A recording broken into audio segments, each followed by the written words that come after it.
अथ देवी अपराध क्षमापन स्तोत्रम। माँ, मैं न मंत्र जानता हूँ न यंत्र। ओह, मुझे स्तुति का भी ज्ञान नहीं है। न आह्वान का पता है न ध्यान का। सोत और कथा की भी जानकारी नहीं है। न तो तुम्हारी मुद्राएं जानता हूँ और न मुझे व्याकुल होकर विलाप करना ही आता है। परंतु एक बात जानता हूँ, केवल तुम्हारा अनुसरण, तुम्हारे पीछे चलना, जो कि सब क्लेशों को, समस्त दुख विपत्तियों को हरने वाला है, सबका उद्धार करने वाली कल्याणमयी माता। मैं पूजा की विधि नहीं जानता, मेरे पास धन का भी अभाव है, मैं स्वभाव से ही आलसी हूँ तथा मुझसे ठीक ठाक पूजा का संपादन हो भी नहीं सकता। इन सब कारणों से तुम्हारे चरणों की सेवा में जो त्रुटि हो गई है उसे क्षमा करना, क्योंकि कुपुत्र का होना संभव है किंतु कहीं भी कुमाता नहीं होती। माँ, इस पृथ्वी पर तुम्हारे सीधे साधे पुत्र तो बहुत हैं, किंतु उन सब में मैं ही अत्यंत चंचल तुम्हारा बालक हूँ। मेरे जैसा चंचल कोई विरला ही होगा। शिवे, मेरा जो है त्याग हुआ है, यह तुम्हारे लिए कदापि उचित नहीं है, क्योंकि संसार में कुपुत्र का होना संभव है किंतु कहीं भी कुमाता नहीं होती। जगदम्बे मात, मैंने तुम्हारे चरणों की सेवा कभी नहीं की। देवी, तुम्हें जो अधिक धन भी समर्पित नहीं किया, तथापि मुझ जैसे अधम पर जो तुम अनुपम स्नेह करती हो, इसका कारण यही है कि संसार में कुपुत्र पैदा हो सकता है लेकिन कहीं भी कुमाता नहीं होती।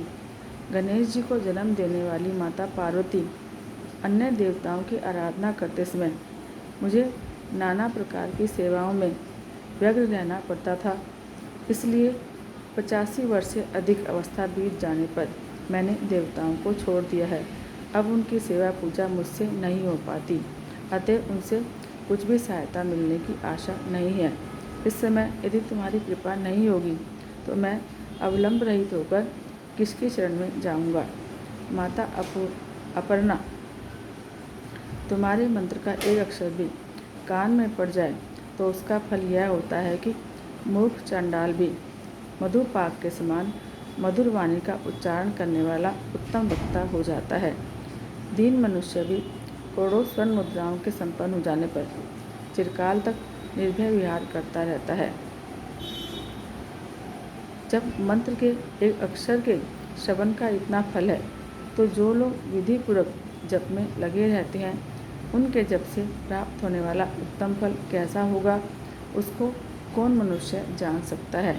भवानी, जो अपने अंगों में चिता की राख बबूत लपेटे रहते हैं, जिनका विष ही भोजन है, जो दिगंबरधारी यानी नग्न रहने वाले हैं, मस्तक पर जटा, कंठ में नागराज वासुकी को हार के रूप में धारण करते हैं तथा जिनके हाथ में कपाल यानी भिक्षा पात्र शोभा पाता है, ऐसे भूतनाथ पशुपति भी जो एकमात्र जगदीश की पदवी धारण करते हैं, इसका क्या कारण है, यह महत्व उन्हें कैसे मिला?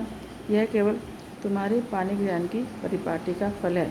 तुम्हारे साथ विवाह होने से उनका महत्व बढ़ गया। मुख में चंद्रमा की शोभा धारण करने वाली माँ, मुझे मोक्ष की इच्छा नहीं है, संसार के वैभव की भी अभिलाषा नहीं है, न विज्ञान की अपेक्षा है न सुख की आकांक्षा। अतः तुमसे मेरी यही याचना है कि मेरा जन्म मृडानी, रुद्रानी, शिव शिव, भवानी इन नामों का जाप करते हुए बीते। माँ श्यामा, नाना प्रकार की पूजन सामग्रियों से कभी विधि पूर्वक तुम्हारी आराधना मुझसे न हो सकी। सदा कठोर भाव का चिंतन करने वाली मेरी वाणी ने कौन सा अपराध नहीं किया है, फिर भी तुम स्वयं यत्न करके मुझ अनाथ पर जो किंचित कृपा दृष्टि रखती हो। माँ, यह तुम्हारे ही योग्य है। तुम्हारी जैसी दयामयी माता ही मेरे जैसे कुपुत्र को भी आश्रय दे सकती है। माता दुर्गे, करुणा सिंधु महेश्वरी, मैं विपत्तियों में फंसकर आज भी तुम्हारा स्मरण करता हूँ। पहले कभी नहीं करता रहा। इसे मेरी शठता न मान लेना, क्योंकि भूख प्यास से पीड़ित बालक माता का ही स्मरण करते हैं।